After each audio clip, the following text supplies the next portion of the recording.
Pile సమస్యతో బాధపడుతున్నారా? ఇప్పుడు లేజర్ చికిత్సతో ట్రీట్మెంట్ రేంజ్ హాస్పిటల్స్ లో శాశ్వత పరిష్కారం. ఇప్పుడే సంప్రదించండి. నమస్తే, నేను Keshav. Welcome to Suman TV. Andhra Pradesh జీవనాడి పోలవరానికి డెడ్ లైన్ విధించారు ఏపీ సీఎం చంద్రబాబు నాయుడు. అలానే పనుల విషయంలో అలసత్వం వహిస్తే కాంట్రాక్టు సంస్థలను బ్లాక్ లిస్ట్ చేయడానికి కూడా ప్రభుత్వం వెనుకాడదని వార్నింగ్ ఇచ్చారు. పుష్కరాల్లోపు పోలవరాన్ని కంప్లీట్ చేయడం ఎంతవరకు సాధ్యం, జరిగినటువంటి రివ్యూల సారాంశం ఏంటి, ఒకసారి విశ్లేషించే ప్రయత్నం చేద్దాం. మనతో పాటు అనలిస్ట్ చందు శ్రీనివాస్ గారు. శ్రీనివాస్ గారు నమస్కారం. నమస్కారం అండి. పోలవరం రాష్ట్రానికి, ముఖ్యంగా అక్కడ ఉత్తరాంధ్ర నుంచి ఇక్కడ రాయలసీమ వరకు చాలా ఇంపార్టెంట్, అది జీవనాడి అనేటువంటి విషయం పదే పదే చెప్తుంది. ఇప్పుడు సీఎం గారు ఓ డెడ్ లైన్ అనౌన్స్ చేశారు మొదటిసారిగా. అంటే గత 5 ఏళ్ల కాలాన్ని పరిశీలించి చూస్తే 2027కి మేము ఎట్టి పరిస్థితుల్లో పూర్తి చేస్తామంటున్నారు. ఎంతవరకు పాసిబిలిటీస్ ఉన్నాయి? నిన్న ఆయన పర్యటన తర్వాత వచ్చినటువంటి డెవలప్మెంట్స్ ఎలా ఉన్నాయి? తప్పకుండా అండి. అంటే ఇప్పుడు ఈ కూటమి వచ్చిన తర్వాత ఈ 9 మాసాల్లో దాదాపు 5 సార్లు స్వయంగా చంద్రబాబు నాయుడు గారు వెళ్ళారు. ఇతర దేశాల నుంచి ఇంజనీరింగ్ పిలిపించారు. ఎక్కడ లేట్ అవుతుంది, గతంలో ఎందుకు చేయలేకపోయారు అనేది దాని మీద పూర్తి అవగాహన చేసుకున్నారు. అదృష్టం కొద్ది ఏంటంటే అంతకుముందు గత 5 సంవత్సరాల్లో 2 మంత్రులు మారారు, కానీ పోలవరం పూర్తి కాల. ఇప్పుడు మంత్రిగా ఉన్న నిమ్మల రామానాయుడు గారు ఇంకా అదృష్టవశాత్తు అంటే 2 మంత్రులు మారకపోవడం, పనులు కంప్లీట్ కాపాడాలి ఎట్లా చూడాలి అంటే పనులు అంటే వాళ్ళల్లో అలసత్వం. మేము పూర్తి చేస్తాం అని చెప్పి అన్నాడు. అనిల్ కుమార్ యాదవ్ గారు వెళ్ళిపోయాడు. తర్వాత అంబటి రాంబాబు గారు అది పూర్తిగా అవగాహన లేకుండానే అర్థం కాలేదని చెప్పేశారు. ఆయన అర్థం కాలేదని చెప్పాడు. ఇకపోతే ఇక్కడ ఇప్పుడు అదృష్టవశాత్తు ఏంటంటే నేను చెప్పింది నిమ్మల రామానాయుడు. ఆయన రేయింబొగలు ప్రతిరోజు రివ్యూలోనే ఉంటాడు ఆయన. ఎందుకంటే కొత్తవేడు దూరంలో పాలకొల్లో ఉంటున్నాడు. ఆయన సమర్థవంతమైన ఎమ్మెల్యేగా, మంత్రిగా పేరు తెచ్చుకున్నాడు. ఆయనకి ఆ శాఖ ఇవ్వటం త్వరితగత పనులు జరుగుతున్నాయని అనుకోవాలి. అదే సమయంలో అధికారుల్లో అలసత్వం ఉంటే నిర్దాక్షిణంగా వాళ్ళు మార్చేసేది ఉంది.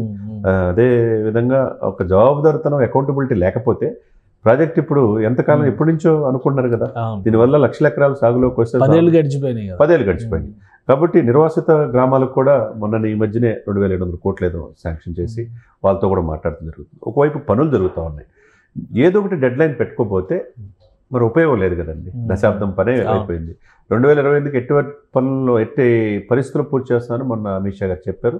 దానికి కావాల్సిన నిధులు ఎప్పుడు కావాల్సిన 1 year ముందరే పెట్టారు డెడ్ లైన్. అదే ఇప్పుడు డెడ్ లైన్ 27 పుష్కరాలు కూడా పెట్టారు. పుష్కరాల కంటే ముందే చేస్తా ఉంటారు. డెఫినెట్గా అది ఒక టైం బౌండ్ అని దేనికైనా ఉండాలండి. ఆ కసితో ఎంప్లాయ్ చేయాలి. ఆంధ్రలో జీవనాడి మీరు అన్నట్టు, ఆంధ్రలో జీవనాడి పోలవరం. ఇప్పుడు పాపికొండలు ఈలోపు అందాలు చూసుకునే అవకాశం ఉంటుంది. అది పూర్తయిన తర్వాత మనం అది పాపికొండలు మునిగిపోతుంటాయి. ఇవన్నీ కూడా ఉంటాయి. కాబట్టి ఏదైనా కానీ మీరు చెప్పినట్టుగా ఇప్పుడు ఆయన త్వరితగతిన చేయాలని అంటాం. కాంట్రాక్టులు కూడా శుతిమెత్తంగా హెచ్చరించడం అనేది ఒక మంచి ఇదిగా మనం చూడాలి. నిన్న పర్యటన తర్వాత చంద్రబాబు నాయుడు గారు ఇంకో మాట కూడా చెప్పారు. నిర్వాసిత కాలనీల పట్ల తీసుకోవాల్సినటువంటి చర్యలు, అలానే 6200 కోట్ల రూపాయలు దాదాపుగా మళ్ళీ రిలీజ్ చేస్తాం నిర్వాసిత గ్రామాల్లో కల్పించేటువంటి వసతుల గురించి. ఇప్పటివరకు అసలు పోలవరానికి కానీ రాష్ట్ర ప్రభుత్వాలకు సంబంధించిన ఖజానా విషయంలో వస్తే కానీ డబ్బులు లేవు, జీరో బ్యాలెన్స్ అనేటువంటి వ్యాఖ్యలు వినబడ్డాయి. ఇప్పుడు ఒకవైపు పోలవరం బ్యాలెన్స్ చేస్తున్నారు, ఇంకోవైపు నుంచి అమరావతి నిర్మిస్తున్నారు. అలానే స్కీమ్స్ కూడా ఏవైతే ఈ పెన్షన్ స్కీమ్స్ కానీ మేజర్ స్కీమ్స్ ఏవైతే హామీలు ఇచ్చారో అవి అమలు చేస్తే వెళ్తున్నారు. ఫైనాన్షియల్ వైబిలిటీ ఎక్కడి నుంచి వస్తుంది అసలు రాష్ట్రానికి? అంటే కరెక్టే మీరు అన్నది. అప్పులమైపోయిన ఆంధ్రప్రదేశ్ 10 లక్షల కోట్ల అప్పుతో ఉంది. ప్రతి ఒక్కరి హెడ్ మీద అప్పే ఉంది. మరి ఈ సిచ్యువేషన్ నుంచి ఎవరొక చోట ఎవరొకళ్ళు బయటపడాల్సిన అవసరం ఉన్నది. ఆయనకున్న అనుభవం రీత్యా వచ్చే ఆదాయం ఏంటి, ప్రాధాన్యత క్రమం ఏంటి, దేనికి ఇవ్వాలి? మీరు అన్నట్టు 1వ తారీఖు కల్లా వయోవృద్ధులకి వీళ్ళకి పెన్షన్స్ అయిపోతే, వికలాంగులకి పెన్షన్స్ 1వ తారీఖు ఇస్తున్నారు. ఒకవేళ ఆదివారం వస్తే 30th వేస్తున్నారు. ఇది ఈ 9 మాసాల్లో పర్ఫెక్ట్గా జరిగింది. ఇది ఒక గుడ్ మూవ్గా మనం పరిగణించాలి. అదే సమయంలో ఎంప్లాయీస్కి జీతాలు 20-25 తారీఖు దాకా వచ్చేది కాదు, 5వ తారీఖులోపు జీతాలు వస్తున్నాయి. ఏరియర్స్ కూడా క్లియర్ చేశారు. దశల వారీగా 6000 కోట్లు నిన్నటితో అయిపోయింది. ఇంకొక దశలో పూర్తి చేస్తాం అంటున్నారు.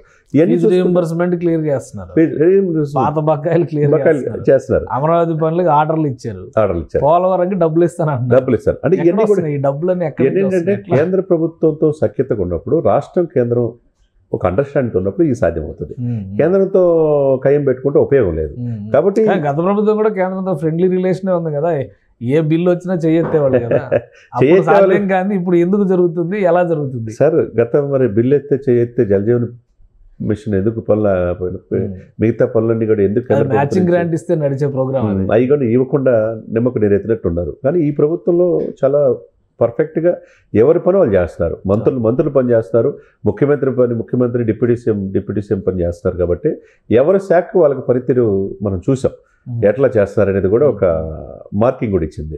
కానీ ఏదైనా కానండి, ఇప్పుడు ఆయన కొన్న 4.5 దశాబ్దాల అనుభవం చంద్రబాబు నాయుడు గారికి, పవన్ కళ్యాణ్ గారికి ఉన్న ఇది అక్కడ సెంట్రల్ నుంచి వీళ్ళు అడిగిందే తదువుగా ఇమ్మీడియట్గా ఇస్తున్నారు. ఎందుకంటే ముందు రాష్ట్రం మనం చూసాం 2014లో మోదీ గారు వచ్చి దీన్ని ఢిల్లీని తలదని రాజధాని చేస్తారని మాట ఇచ్చాడు. అప్పుడు నిలబెట్టుకోవాలి. ఇప్పుడు నిలబెట్టుకోవాల్సిన అవసరం ఉన్నది.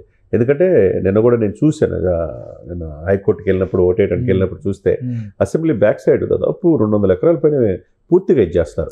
ఒకవైపు రేపు 30వ తారీఖు ఉగాది ఉత్సవాలతో పాటుగా మోదీ గారి పర్యటన కూడా అక్కడే ఉంటుంది.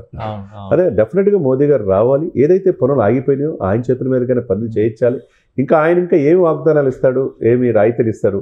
త్వరితగతిన అమరావతి పూర్తి అవడానికి, పోలవరం పూర్తి అవడానికి కేంద్ర ప్రభుత్వం నుంచి వస్తే కదా ఈ వెసులుబాటు.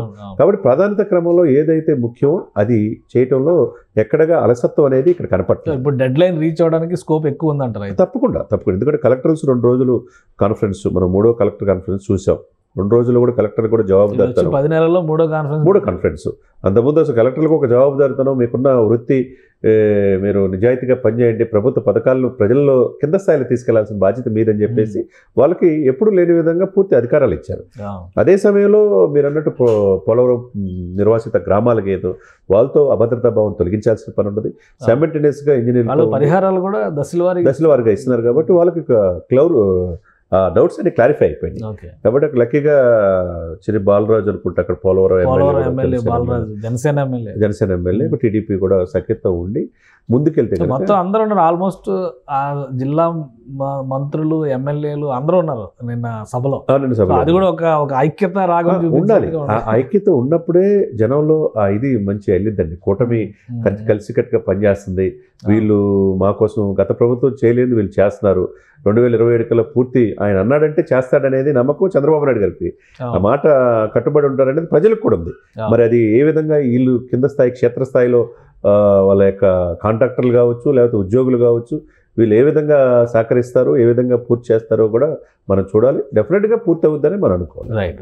థ్యాంక్ యూ చంద్ర శ్రీనివాస్ గారు. ఇది ఒకవైపు నుంచి పోలవరంకి డెడ్ లైన్స్ విధిస్తుంటే ఆర్థికంగా ఎలాంటి సమస్యలు రాకుండా ప్రణాళిక ప్రకారం ఆంధ్రప్రదేశ్ ప్రభుత్వం పావులు కదుపుతుంది. పోలవరం కంప్లీట్ చేయడమే లక్ష్యంగా 2027లో పూర్తి స్థాయిలో ప్రాజెక్టు పూర్తి చేయడంతో పాటు బనకచెర్ల గోదావరి ప్రాజెక్టు పైన కూడా ఫోకస్ పెడతామని ఏపీ సీఎం చంద్రబాబు నాయుడు చెప్తున్నారు. ఇప్పుడు జరుగుతున్నటువంటి వేగాన్ని బట్టి చూస్తే కనుక ఇది ఖచ్చితంగా సాకారం అయ్యేటువంటి అంశంగానే చంద్ర శ్రీనివాస్ గారు విశ్లేషిస్తున్నారు. ఇది స్పెషల్ డిస్కషన్. Keep watching.